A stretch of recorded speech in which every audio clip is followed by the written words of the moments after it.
Africa Live Africa Plus ni iteka Dondiela urahawe ikaze ufashe kano kanyagira ngo udukurikirane bose twagomba kurabira hamwe indongozi yo gutorwa kugira ngo zirongore ishami ry'umupira w'amaboko basketball. Ishami ry'umupira w'amaboko basketball riramutswa indongozi shasha kuri wa gatandatu igenekerezo 31 Rusama 2025. Mu matora yabereye Donatuz Conference Center, Honorable Aloise Ntakarutimana ari we yatsinze uwo bahiganwa Sebarinda Chris Bosco.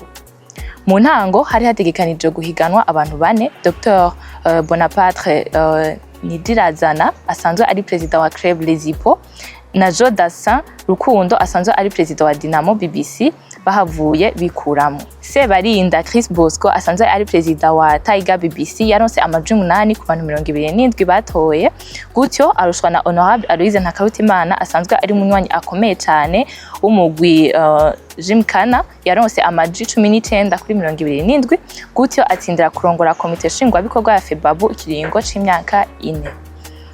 Ayo matora yabayemo kwitabirwa n'abaserukira amashirahamwe yo mu ntara 5 Burunga, Buhumuza, Butanyerera, Gitega na Bujumbura, cyo kimwe n'abandi batumire biteka nka Lydia Nsekera n'abandi.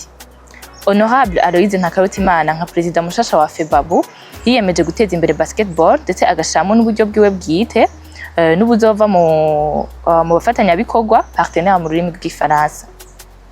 Yemeye kubaka ibibuga no gukomeza basketball mu ntara no gukomeza amahiganwa mpuzamashure yisumbuye ndetse na za kaminuza.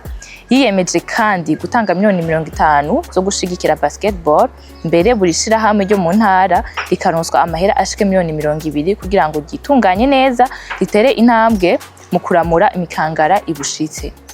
Komite nshasha ya FEBABU yubatse gukurikira: Honorable Aloise Ntakarutimana president, Jodassin Rukundo icegera, Claver Hachimana ni umunyamabanga shingwa bikorwa. Twibutse ko yahora ari president inyuma y'itanga ry'imihoho rya Apotre Jean Paul Manirakiza. Vera Idrissa Humuriza icegera c'umunyamabanga shingwa bikorwa. Vincent de Paul Nkurunziza ni umunyabigega, Irakoze Radegonde nawe akaba icegera ciwe.